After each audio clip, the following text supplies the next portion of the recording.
Oh, I see. We have properly. we got pets today on this episode, guys. I can't see you, but I'm sure. I'm assuming you've got a cat in the camera somewhere. No, he's just licking himself on the bed. Hello, everyone. Welcome back. This is the second part of State of Exile, excuse me. Episode 30, The Awakening Discussion. Today we're going to be discussing our experiences in beta as well as the 1 month race. It's a pretty nice casual kickback episode. In case you guys missed it, we just finished part 1 with Carl, so you should probably watch that first. So let's get things going. Pox, what the heck have you been up to in the beta? So are we gonna give like a full rundown or just like do it, man? The whole All thing. right. So I originally started playing a. I wanted to play a fire trapper because we were told Prolif is getting changed. Prolif did end up getting changed.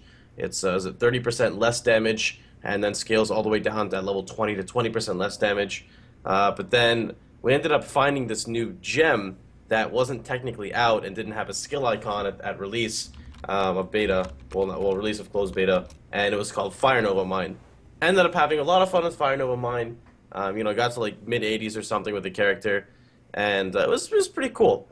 And I think the skill had like a 125% damage effectiveness, and I was having a lot of fun. And then patch notes came, and bam, minus 50% damage effectiveness, down to 75%. And I'm like, all right, no more. So then I went to go play some Rain of Arrows. I was having some fun with Rain of Arrows. Was trying to do like a dual range attack totem Rain of Arrows character, which is it's totally manageable, but I guess for me it's too much investment to look for, LA damage on your rings, LA damage on your quiver, and some other stuff. There's LA damage you can get really all over the place with Wed, and it's a lot of investment for me. It's not really my style. So then I decided, let's try out some casters. Let's play some Freeze Pulse. People don't really know much about it. It's been changed a lot with shotgunning removal. Let's see how it goes. And Freeze Pulse was a breeze to level with. I never really had any issues. I ended up going crit. Freeze Pulse is 6% base crit. I ended up going totems as well, since you now have the new Rain of Splinters gem, which allows 2 additional projectiles. So you don't really lose a link anymore, because normally you would have to use LMP or GMP with a spell totem, which is partially why I wouldn't use it. So on top of the spell totem buff, which is about it, instead of it being 50% less damage, it goes down to 31%. The mana multiplier was cut from 250% to 200%, and totem life has gradually increased by an insane amount.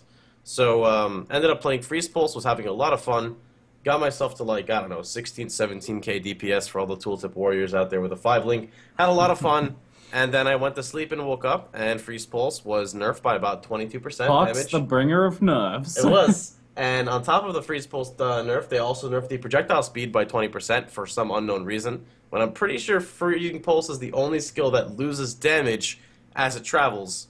I could totally be wrong. There might be another skill. And then they nerfed Rain of Splinters, which obviously was not my doing by any means. That's everyone used Rain of Splinters. So it was like a 3-way nerf. So then I got really mad and crafted an insane 6-link staff, and then identified a 720 ES chess piece with Tri-Res. Now I'm up to 30k DPS on my Freeze Pulse, and I'm kind of just keeping it right there. So that's pretty much what I've been up to in the beta. That's without hypothermia as well, right? Yeah, that's without including hypothermia or cold pen, but that's with 7 charges. Pretty absurd. Charges. Pretty absurd. I would say it's okay. It's standard. Like right now, the goal is to actually drop damage and run a Sire of Shards, because if you can kill mobs in 1 hit. Isn't it better to just use a Sire of Shards, place the totem, it explodes and one-shots everything? Like that would be, you'd lose single target, but if you're just killing rares, discharge. It's like Ice Nova essentially. Yeah. You lose the +2 gem, and you lose. You lose +2. You lose. You get a free 5 projectile without damage penalty, yeah, and the jewel. Yep. So you get a lot of proj, which is more damage than my current weapon has. I lose spell crit. I'm 51% crit chance right now, so that doesn't really matter. I lose some cast speed. And I lose the +2 and 6 link. Ideally you'd have a 5 link, not a 6 link. So that'd be okay. Alright, Ziggy, what have you been up to in the beta? So I hit up a elemental bow character. Hold on, what was the second build I did? I did the original one, which was the Cascade testing Eldritch Battery right out the bat when it was, just first introduced. It was pretty bad doing the Zealot's Oath life regeneration method, which is one way of supporting Eldritch Battery. It works, but it's like limited late game potential because you can't really go Vile Pact or anything like that later. So it's like an alright way to play like a budget character, but the potential is limited. Since then, I tested a totem character. With Eldritch Battery, just using recharge delay. Now that was I think before the change, or I actually can't remember if that was before or after the change, but that was working quite well. Totems in general seem to work pretty well with Eldritch Battery recharge delay. It's probably one of the best case uses at the moment of Eldritch Battery in its raw form. So that works pretty nicely. Like, you place your 2 totems down, you curse, and then, by the time you need to do anything else, your ES is fully recharged. So that ends up working pretty well. And now with the recharge delay changes and with Essence Surge, you're looking at like, I don't know, a second and a half for your energy shield to start recharging. It's not too bad at all. So it works pretty nicely. It depends on the exact style of totem character you're using. I was using Spark Totem, and I had a bit of fun with the bugged out, what is it, Splinter Jewel. Mm-hmm. I was stacking 7 of those. Some of you guys who saw the Rory Q&A probably saw me doing like full screen Arctic breaths and stuff like that. I saw your ice spear hitting in like a U shape because there were so many projectiles. It was like a 180. It was glorious. It was glorious. It highlights how much more fun the game comes the more projectiles you get. So I was like trying to push Rory for letting us have more Splinter Jewels, but at like a more give it a penalty. He gave it a penalty, but we didn't get more of them. Damn it. So I don't know. Hopefully they add more or something, because more projectiles is more fun, man. It's only reduced. That's why. If it was less, it's no different than using LMP, except you don't have to use the gem. Yeah. So that was pretty fun. But most recently, I've been playing an Ellie Bow Shadow, and this is like one of the stronger builds I've made. And I went Ellie Crit Bow Shadow. Just standard. I used a a Death's Heart all the way into endgame. Damage was absolutely absurd. And then the aura nerf happened, or the aura change happened. I lost a Herald, and the damage was still insane. Like, I really didn't feel like I lost anything. I basically just dropped Herald of Ice, so I lost a little bit of AoE. But with the new Split Arrow, oh my god, Split Arrow is so freaking good. With Death's Harp at level like 18 Split Arrow, I shoot 10 arrows. It'll be I think at 21, I think it'll go to 11 arrows. So with Chain, that AoE potential of that is absolutely insane. So I was using Eldritch Battery in that character with Vile Pact and ES on hit jewels. ES on hit by itself is pretty much enough to sustain Eldritch Battery on that style of character using Chain. The only thing was like single target. So I was using Life Leech Gem on the single target, and then the 6-link for the AoE was just full damage supports. So there's like some kind of decent efficiency there going Eldritch Battery. The investment wasn't very high at all, only a couple passes. And then I was able to sort of free up a support gem slot for what would usually be Blood Magic. But it's minor. It's minor. Eldritch Battery is workable. It's certainly functional. And there may be some very specific cases where it's worth it. But overall, it's just not worth it in enough cases now for it to be a super attractive keystone.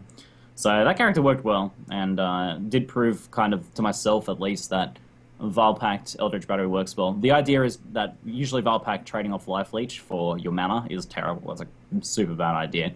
Life Leech is one of your strongest defensive mechanics. But on an Ellie build, you can use life gain on hit, and you can get life gain on hit on jewels. I got a jewel that gives 9 life gain on hit per enemies. It's 3 per status ailment that's on enemies, so that works really nicely with an Ellie build. Oh wow! And then you can use obviously like the life gain on hit gem if you want to as well for survivability, which works really well when you're putting out 10 arrows that then chain. Like, you get insane amounts of life back. No, something to talk about with Split Arrow 2, it actually has the same damage effectiveness as Tornado Shot. And I know before they were mentioning possibly nerfing T-Shot, but it's like, by maybe buffing the other skills and giving like Tornado Shot a run for their money, I think that's a better decision, honestly. Because Split Arrow versus Tornado Shot, it's really hard to choose, and that's a good thing to have in a game. Oh, sorry, just one small correction. Yeah, I said Vile Pact, I meant Ghost Reaver, obviously, for leeching to ES. Yeah, the current bow thing, I want to test like a Fizz Crit bow character so I can more evenly test, because when you play Fizz Crit, you can play Ice Shot, Split Arrow, Tornado Shot, lightning arrow, all those skills like on the exact same character. So I want to test that some more. But so far it seems like split arrow has better AoE clear, but tornado shot's strength or its advantage is that it doubles as a single target. You don't need to run a single target skill at all, since you can just use GMP tornado shot and it works excellently as single target. True, but then you can just use frenzy, and now you have frenzy charges for your split arrow. Oh my god, I love. That's true, but if you want to not run a frenzy, then you could run like blood rage or something, and or some other way. You know, you can use curse on hit, whatever to get poachers to get frenzy charges, something like that. There's a few different ways of getting them. And there's the new shadow as well if you're using hatred. From my personal experience when I was leveling my bow character, as a guy who's never played a bow character ever, I noticed that for leveling, at least for me when I was going Ellie based, tornado shot was, there was nothing that came close to it in terms of single target, and because of the just raw amount of damage it dealt, I didn't even need to use an AoE because I could just shoot a GMP and it would just annihilate everything. So, Blood Dance super good now. Hope you. Yeah, frenzy charges in general, like playing this bow character. So this was an Ellie build using frenzy charges. I mean, normally you wouldn't use like the frenzy skill with an Ellie build because it was mostly physical based. But it's even pretty good even as a single target on an Ellie build. Not great, but still pretty decent, pretty passable. But frenzy charges themselves in the beta, oh my god, they're so good. I mean, like I like almost double my damage or something when I got all my frenzy charges up. I'm using dark ray vectors, so I have like 8 frenzy charges. And I just you know, I just pop frenzy every now and then and keep those up while I'm running around. Have ridiculous move speed, ridiculous damage, ridiculous attack speed. It's frenzy charges are so strong in the beta. I kind of like, I don't really expect them to go through like they are now. I don't know. What do you guys reckon about frenzy? I think they're gonna get nerfed. I hope they do not. Honestly, I'm actually pretty happy with the state of them because they've been like the kind of the crappy charge for how long now. And it's actually nice to see them get changed. 4% might be a bit much. You're right. 3, three would be much more reasonable.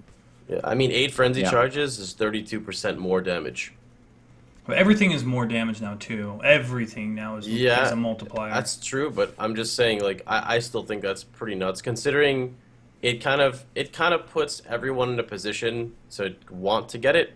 Like I'm not saying like the multiplier should be removed. I just think it should be toned down by 1%. That's all.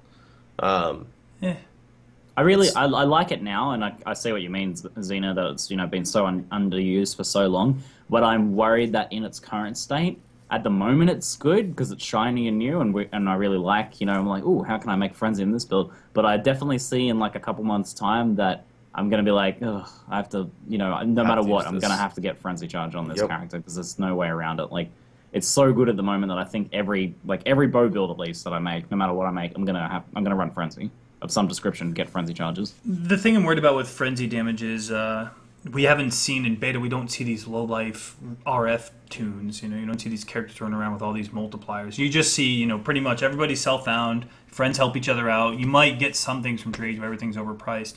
So we really haven't seen frenzy in its final state. When there's all these ridiculous multipliers. So in that essence, it might be a bit OP. But in terms of beta right now, it feels great. It's new, like you said.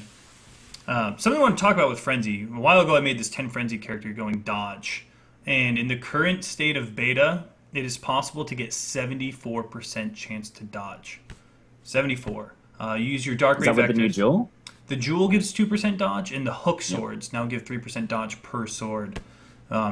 But it's possible you can actually get 76 if you corrupt. Dodge is the new block. If you corrupt dark ray vectors with 4% dodge, but you would rather the frenzy charge instead. So you can get 74 or 76% chance to dodge. The cap is 75, and never before have you been able to obtain the cap without the Val Grace. So this changes a lot of things, and I'm really excited to see the new dodge builds. Or is this a buff to hybrid armor evasion builds? Because now you can get dodge with intuitive leap and phase acro. You can get 10% dodge using intuitive leap and phase acrobatics, and then you use hook swords and things like that, Duresso's Defiance and whatnot. And it's pretty cool. Uber Elite and I were discussing it. I'm going to try and do it next beta, see how successful I get. But it seems dodge, they keep adding more and more dodge to the game with the new jewel and the hook swords. Yeah. Well, one reason I want to say why they're adding a lot of dodge is because if you intuitive leap past acrobatics and you just get the little dodge nodes, they don't actually work unless you have a base dodge to go off. What do you mean? If you get the dodge nodes, it won't give you anything? It will not give you anything unless you have an actual dodge. Yeah, it's been confirmed. You have to, the wording shows it. One of like if you read acrobatics says it gives you. Have I actually tested it? Because yeah, I thought it would still be. Yeah. There's other things in the game that have a similar wording that do work without. Yep. Unless they lied to me. I'm pretty sure a dev confirmed it. I could totally be wrong, but I'm pretty sure they confirmed it. Yeah, we talked about that a while on stream ago, and we were unsure about it. But yeah. Okay. I think acrobatics says specifically like you gain this much dodge, and the other ones are more dodge or whatever the wording is. So yeah, what did you say total was, Xena, that you can get now? 74 if you're dual wielding hook swords with a corruption frenzy charge on Dark Ray, or if you get off the cap, or you could get a 4% dodge corruption instead of the frenzy charge, and that'll net you 76. Yeah, well, 75 is the cap anyway. Yeah, so you just go for the 74. You can go dual wield and get 74% dodge. It's crazy. That's pretty good. It's better than block because there's no. I mean, you can get block, remove the block recovery time, but that has no recovery time dodge. It just happens. Yeah. And it also works pretty favorably with evasion too. And dodge is by far the best avoidance mechanic in the game for attacks. Yeah. There's no downside. It's much better than evasion. So I'm really excited to see how that's going to work, and probably going to get toned down. I mean, getting that much dodge is ridiculous.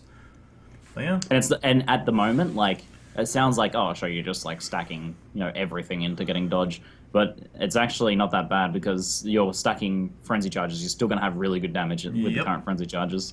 You go Dark Ray Vectors and max out those frenzy charges, you're still going to end up with a lot of damage. And you don't have to go frenzy anymore because there's now like 90+% frenzy duration. Dark Ray Vectors was 50% reduced, and now that it's over 90% duration.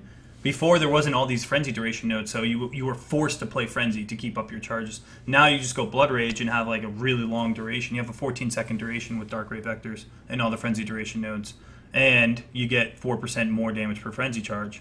So I mean, like, the potential for these kind of builds is crazy. Before it was like, they nerfed frenzy again. Oh, you got to use Soul Taker. Oh, you got to use blood magic. You don't have to anymore, and that's going to make the build like really, really, really strong. Anyways, what I've been doing in the beta is I've been messing around with the Whispering Ice Staff, and I've had Etup and Uber, who've been playing a while now, give me a little bit of tips on what they've found. Apparently, Uber started off going crit, and Etup went low life crit, which was pretty absurdly strong. But as we just talked with Carl, using the Specialized Jewel and the Wisdom of the Path Not Taken Jewel, most likely to be changed. Specialized Jewel currently gives you 4% increased attributes per keystone, and people are just picking up silly ones like Necromantic Aegis. Oh, cool. Now my golem has the block for my staff. Who cares? Conduit. Whatever. And Minion Instability. Like all these throwaway keystones that don't actually negatively affect your build at all, and they're getting like 28% increased all attributes. And as you know, Whispering Ice Staff scales off of int. And you get, if you're going CI, that's more ES. So it is pretty crazy. And then Wisdom of the Path Not Taken is for every node not in the radius you get 4 intelligence from, and I mean the amount of int you're getting is pretty crazy. But from what I've heard, it seems that non-crit seems to be better for the staff. Yeah, didn't Uber respec out of crit? Yeah, he respec'd out of it. Apparently Necromantic Aegis doesn't even affect staves. It's only applicable to shields. So yeah, doesn't even do anything. So yeah. Whoa. Notice me, senpai. But yeah, with Whispering Ice Staff, I think it's one of like the most creative designs, and of course Rory created it. I really like to see more uniques like that, where you get one skill and it doesn't level up, and you have to figure out how to make it work. And getting a free, well, technically free 7-link without having to actually 6-link it is pretty nice. Anyways, all in all. Dogs decided to have a little bit of an argument. Yeah. Oh, you have 2 dogs there? Wow. Yeah, 2 dogs. Oh, I didn't even know that. 2 doges. My goodness. So, what's your overall take on Whispering Ice? Whispering Ice Staff, I don't think it needs to be nerfed. I just think the jewels might need a little bit of an adjustment, because getting 10 intelligence is very, very key for that. And if they change it from like 1 to 2 damage opposed to 1 to 3, I think it would kill the staff. It already has a very low damage effectiveness, so things like added cold and added chaos don't help it out very much. I think it's good. It's good. The crit chance is 5%. It's solid. The problem are the jewels that affect it. they're a little bit too strong. Yeah, that's all I really got. The brief time I played with it, it's a lot of fun, the skill, and I was pretty impressed with the potential clear speed you can get, and even using it on a character that only had like 600 int or something, or even less than that. Still felt really good, comparable to other skills at the level. So absolutely, it seems pretty damn strong. Yeah, I agree that I hope they don't. If they do change it, I hope they don't like just make it 1 to 2 instead of 1 to 3 or something like that. And maybe like I don't know, just like the spell damage scaling would probably be enough if they were going to remove a low or something. Yeah, seems weird that the int kind of double dips like that, but well, it's not even that bad because you think about an average. If you're dual wielding, you can get yourself how much spell damage just dual wielding, or even one staff. Like, let's say you have 700 int. That's 70 spell damage. 70 spell damage is you can get that on a staff. So it's not that broken. You can almost craft that actually on a staff. Yeah. So it's not that broken. That's true. It's not that bad. I think this staff is really good. It has a lot of potential, and I would like to see more skills being developed on a unique like that. Yeah, I like it too. I hope to see more too. I think dual-wielding wands, you can get 230% spell damage. I'm trying to remember how, I forgot how much the prefix and suffix is combined plus the base. Maybe even more. Maybe like 260. Okay. But it really depends what you're comparing in endgame and endgame, so.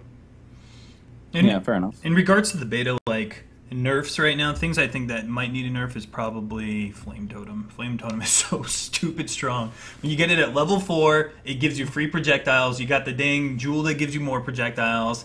It's just like, it's like I the new win. Incinerate, isn't it? It's so strong. Sorry, the new, it's like the new Searing Bond for leveling. I mean, I dropped 2 Flame Totems, and like I was playing a Templar. I was like, oh, I'll try Flame Totem, see how good it is. And I got dual totems ASAP. I would just beeline to it. Got it. When it gets Comb, and the dude just like insta dropped. I'm like, how is this even fair? Like, it's impressive how good it is given the shotgunning removal. So, yep. It gives hope for other skills with shotgunning removal at least. No, it doesn't even feel like it does. Like it feels like it's still shotguns. Honestly, I don't know. And before we find out it's bugged and still shotgunning. Because the way how shotgunning removal's okay, guys. The way how I always thought Flame Totem worked was, all right, so Incinerate, you see all 5 come out at once, and Flame Totem, they come out in like almost, it looks like Barrage, where they come out individually, and when you add like different projectiles onto it, it just affects how many come out, but they're not at once. So I never felt like it was a shotgun. I mean, is it technically a shotgun? You know what I mean? They each come out individually at a separate time, just like how Barrage functions. I'm pretty sure that adding more projectiles makes them fire out at the same time, but unless there's some like unique mechanic to it, I don't. As far as I know, it doesn't function like Barrage, but I don't know. I might be wrong. I haven't played too much Flame Totem. Fair enough. I know it just felt like super face roll when I played that character. I don't know. Flame Totem was definitely the most OP thing I played in beta. I mean, what's your guys' take? Are there any gems out there like you've played and you're like, wow, this is absurd, or wow, why did they nerf this? It didn't need to be. Just Split Arrow, I thought Split Arrow was really strong, really strong. That's such a good skill now. So that's like, I'm surprised. That's like the strongest thing I've tested in beta for sure. I saw Lifting Nerd playing Flame Totem as well, and he was playing an endgame and it looked pretty damn good. So it's looking pretty nice. Yeah, Ball Lightning looks pretty damn strong. Oh, Cascade as well. Cascade is... I don't think Cascade's problematic, though. I think Cascade's really good, but I kind of like where it is at now. It's just like the travel changes and then a bit of a damage buff. I mean, it probably could have done even with... It probably still would have been good even without the damage buff, but just the traveling changes. So now it's not blocked by everything. But Cascade's insanely good. You'll see a lot of Cascade in the Awakening if it doesn't change. Yeah, like when I was rolling into Whispering Ice, I was like, I don't want to stop playing Cascade. This feels so nice. Like going to docks and like shooting your Cascade like on the upward platform and seeing it go down. And I was like, whoa, this is unreal. It felt good to actually see Cascade not be terrible. I mean, it's always done good damage. It was just like it went from a skill that I played 2 Cascade characters, one on live, one on beta now. And I really hated the skill on life. It was unfun to play. I didn't really like the way it worked. I mean, I liked it for leveling a bit. Like the behind-the-scenes mechanics of it are pretty interesting, but it was just so unfun to play. And then it went from that to being like, well, this is like one of the best skills I've played. This is super fun. I loved playing it. Just like things like Herald of Ice increasing the AoE, the changes to mob pack size, like the way mobs group up more now. That's a buff to Cascade. That's a buff to things like Cascade and Ball Lightning. So even without changing any numbers on the actual skills, just the fact that mobs group up more, that makes these skills stronger. And then also the travel changes for Cascade is insane. I thought that Cascade was already really strong because I played a Crit Cascader and I was freezing endgame stuff and shocking endgame stuff on my character, and then I come in and see Cascade was like insane buffs. I was like, why would they do this? So I do like the quality of life change to it because I actually was trying out Arctic Breath since as I'm playing a cold crit caster, everyone's like, oh, can you try out this skill? Can you try out this skill? And well, I tried putting Arctic Breath totems down and docks, and there was a white mob shooting up at them, and the Arctic Breath totems could not shoot over, so they were they cannot. It was just there was like a random. Like a pebble, and I just summoned both of the totems with splinters, and 6 projectiles are getting hit against this one little pebble. So, I mean, shotgunning versus pebbles. Confirmed. Yeah. So it's like that's that. I mean, they said they were working on it, I believe, right? Yeah, they're working on that and Lightning Strike. Already I believe. did mention it. Yeah, because that's needed. That's like 100%, especially when you have a skill scaled with AOE, and you can't even get past the pebble. The hesitance has been that if they just make every skill travel the same and not get blocked by stuff, then they lose their unique mechanics, and that was part of the unique mechanics of Monkey Breath. But I think they're kind of relenting on it now, just in the light of it being actually fun and usable. The uniqueness is no one plays it because it freaking gets blocked by a pebble.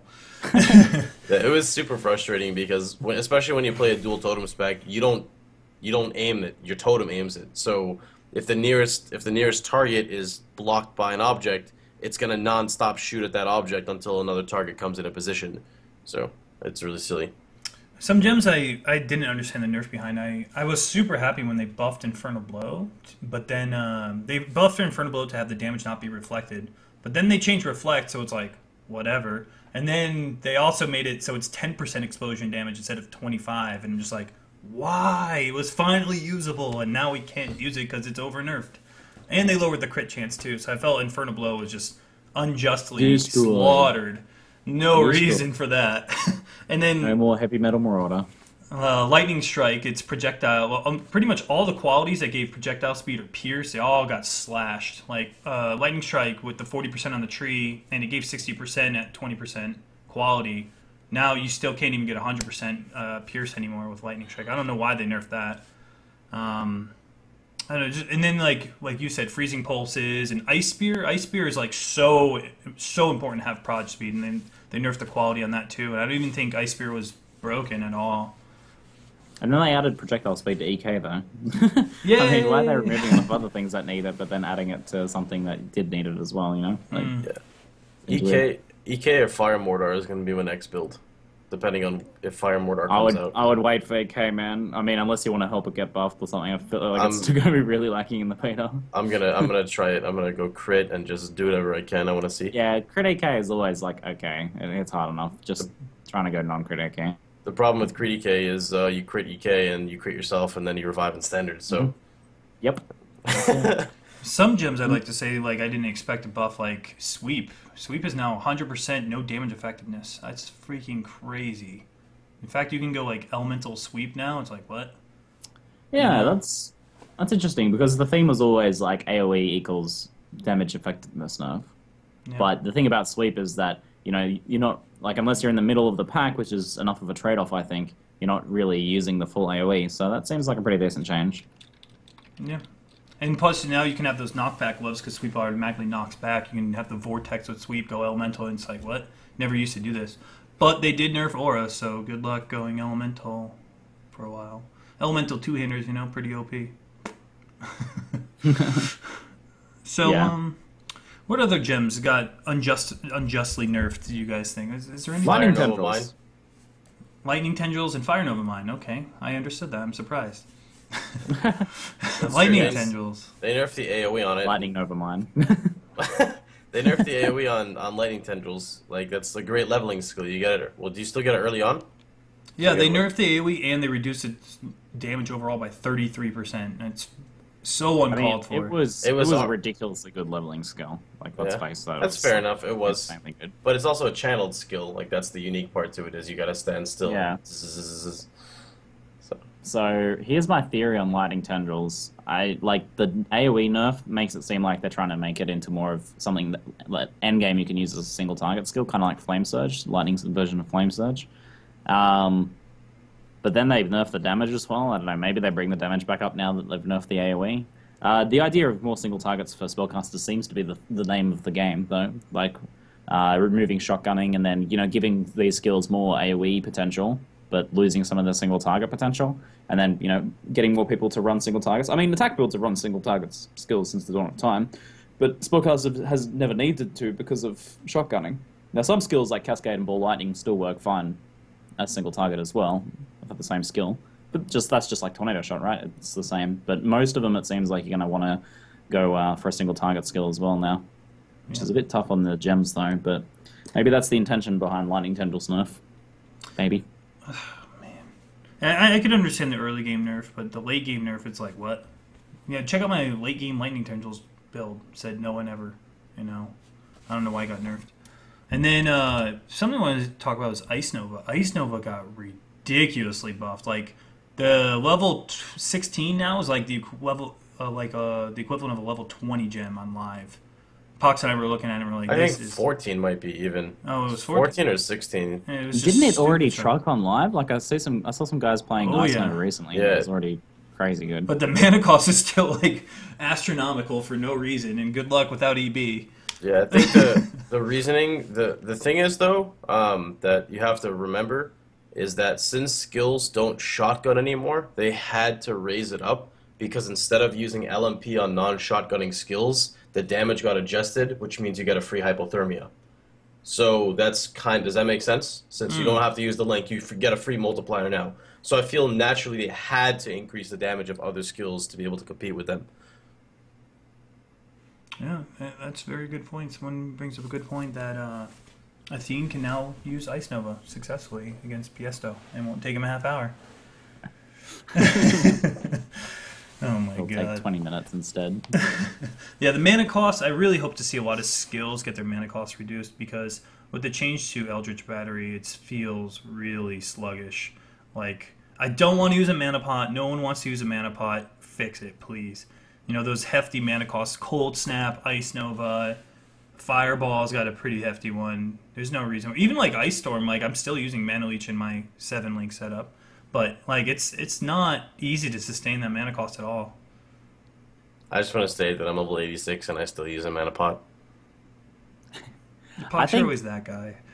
I mean, I think it's actually like it's Super Dan's game, right? Everyone hates mana pots at endgame. And if you have a mana pot on your bar at endgame, people will like tune into your stream and just be like, "What the fuck is this? I'm out."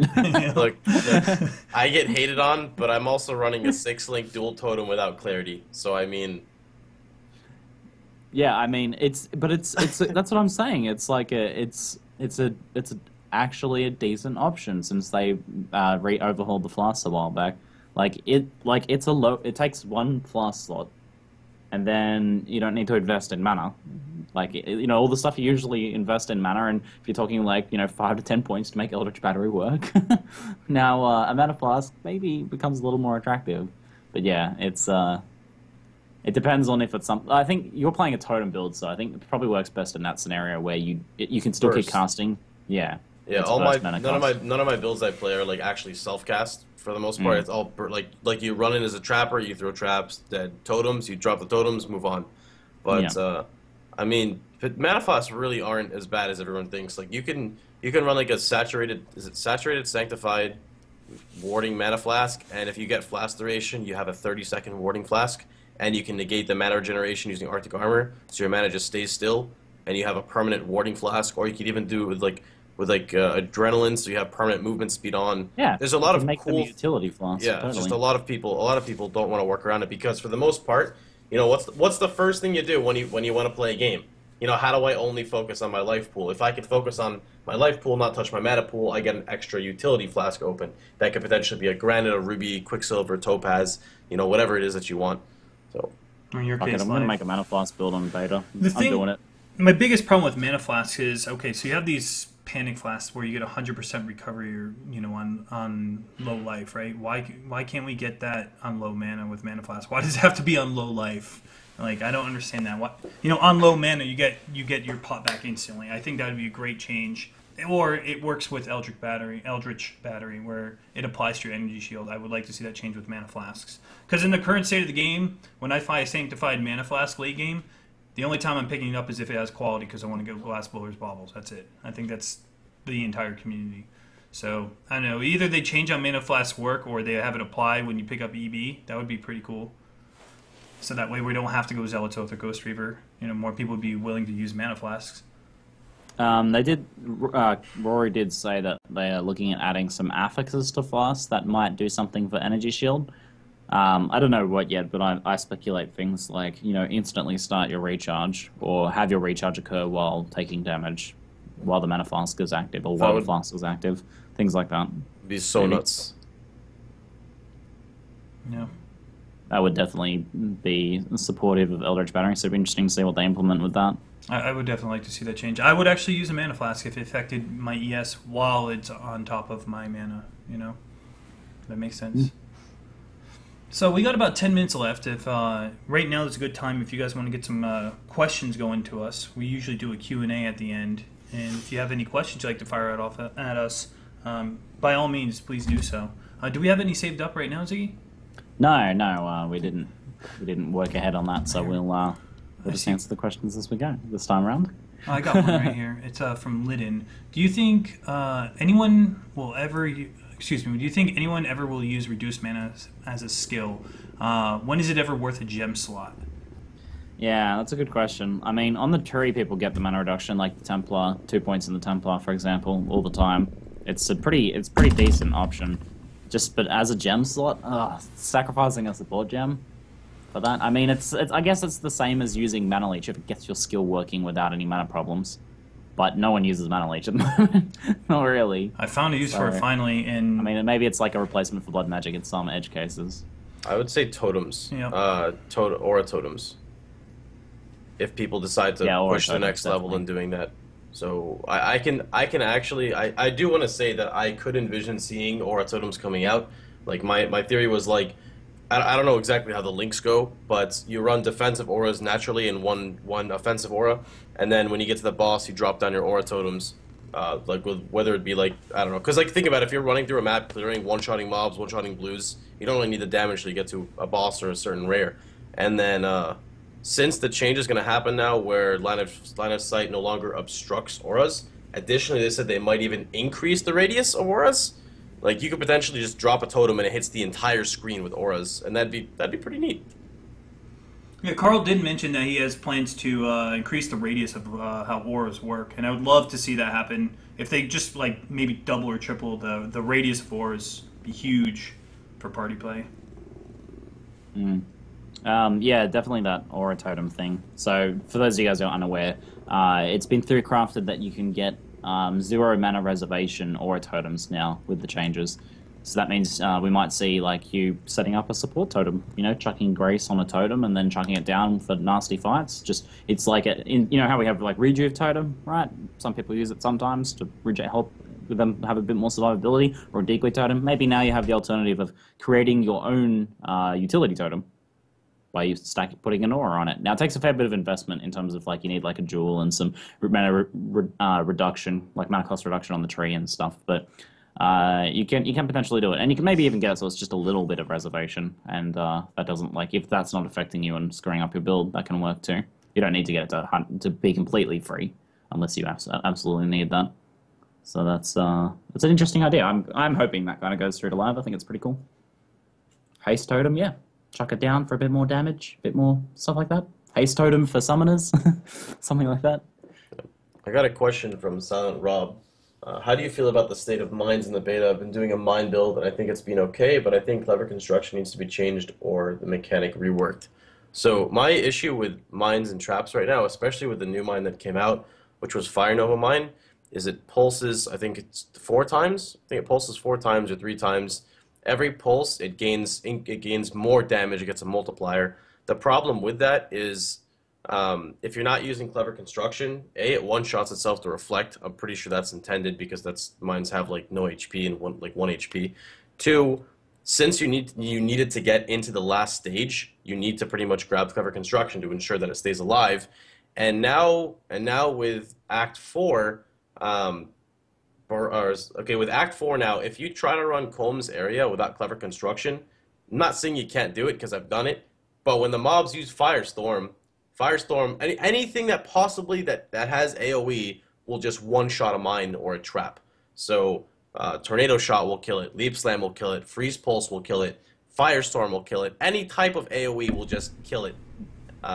So I think it's kind of, I mean, I don't really know how I feel, because if you are playing a mine character, you know, you probably want to take the mine, like it would make sense for you to have to grab the mine, like the big cluster. You know, like if you're going crit daggers, you're probably gonna grab Adder's Touch. Is it Adder's Touch it's called? Yeah. Yeah. So I mean, I can totally understand it in a way. Yeah. In light of them like fixing things that are mandatory, how would you feel about if they just like incorporated that into the mine mechanic, that mines can't be broken but traps can? Now I say this with full knowledge that this would probably be kind of screwed up for PvP. Right. Yeah, PvP. I think that's fine because mines. I think actually I would say it's balanced to an extent, because unlike traps or unlike mines, traps you can throw, mines you cannot. You actually have to go there and place it. So my thought process about it is keep everything as it is now, but make it so when you're laying mines you cannot be stunned. But then I figured that could be abused as well, so I'm not really sure. I just feel that mines are just in a bad spot. Stun avoidance, really mine placement strategy. Just yeah, spamming mines. Yeah, well, I mean, now it's you can't stun me. It's already just stunned while placing it anyway. It's just silly. It's like, think about it like this. Think about playing a mine character without instant detonation and without clever construction. So just think of it like that. If you're playing a mine character, you're probably stacking, you know, LE damage or spell damage or via spell crit. And in the current state of the meta, if you're not running Arctic Armor, Mom, or like Lightning Coil, Acrobatics or something, you're not very tanky for the most part. There are a few exceptions. So like you go into said mob, you place your mine, you get stunned, the mine doesn't go off, or say the mine does go off, then you try to detonate, you get stunned, you try to hit it again, you get stunned again, and then you just can't even do anything. And then it's just like, well, all this effort to place a mine that's probably not even going to one-shot everything. So I still think there's some quirky mechanics there that needs to be played. But it's hard, you know, it's really difficult to figure out how you're going to do it. Yeah, like the current playstyle mines, like I still think it needs a lot more. Like traps have come a long way, and you can pretty much make most skills that work on a trap. You can make at least a semi-decent build, but mines, they still feel too clunky. And like you said, apart from maybe lightning warp mines, it's like the only way you're gonna get your mine there instantly, or feels like instantly. Yeah, hopefully they do buff it. And then issues with the staff as well that you found. You know, with the Fire Nova staff.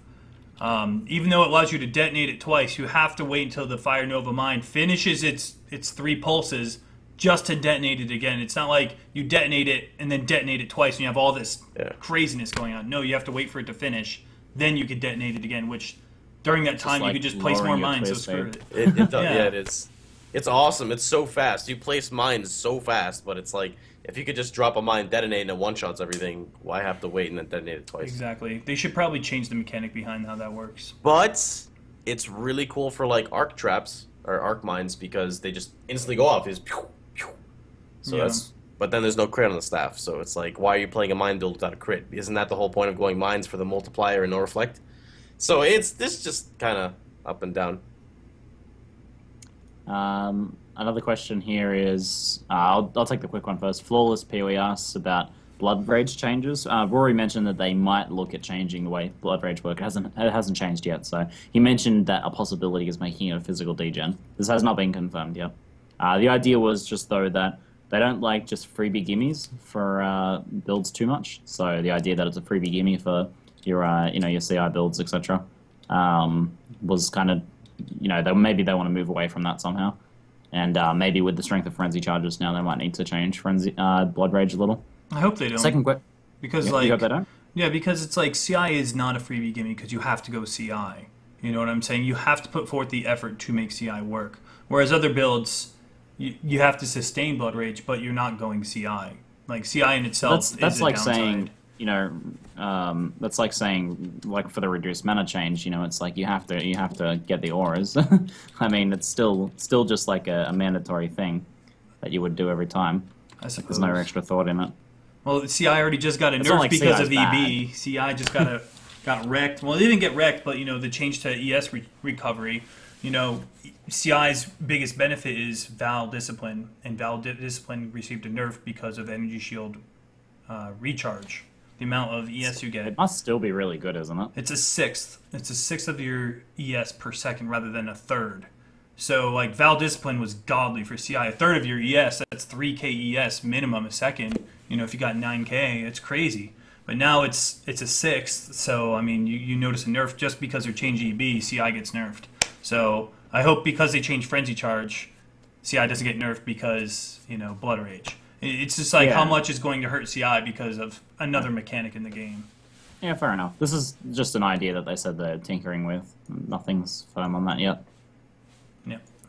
Okay. Next question was Vipar is asking do you think the 1 month is drawing attention away from the beta? No one is playing the beta because of the race now. Box is still playing the beta, aren't you? Yep. I played the race and I died to Xandro Blood Drinker from this thing called Desync.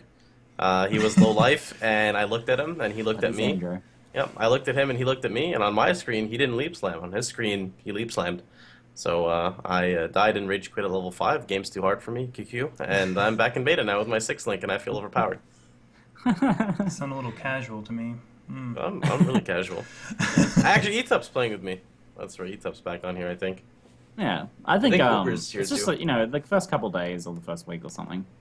Yeah, personally, It's not really going to draw away from the beta for too long, I don't think. Personally, I want to play it. It's just after playing the beta, I feel spoiled. And it's like, I got to Act 2, and I'm just like, where's my waypoint?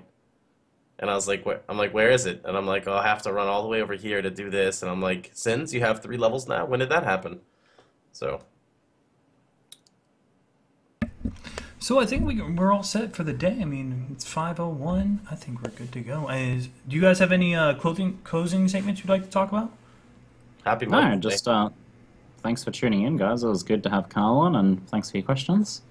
And having a lot of fun on testing the beta and stuff. It's exciting times for PoE in general, and heaps of growth too for PoE. Like heaps of new players coming and checking it out now. Like stream numbers for everyone, it's gone up heaps. It's really kind of good to see the community growing so much and being so strong at the same time. It's good stuff. Well, without further ado, thanks for tuning in, everybody, and we're headed out. This time I'm going to wait a good 30 seconds. Okay, Ziggy? Oh, yes. Thanks for tuning in, guys. 30 seconds. What are we going to do for 30 seconds? 30 seconds. I go, waddle, waddle. Till the very next day. Bum, bum, bum. Yeah, I should have talked about Drop Bear. No, on a serious note, did you know what Drop Bear's base damage is almost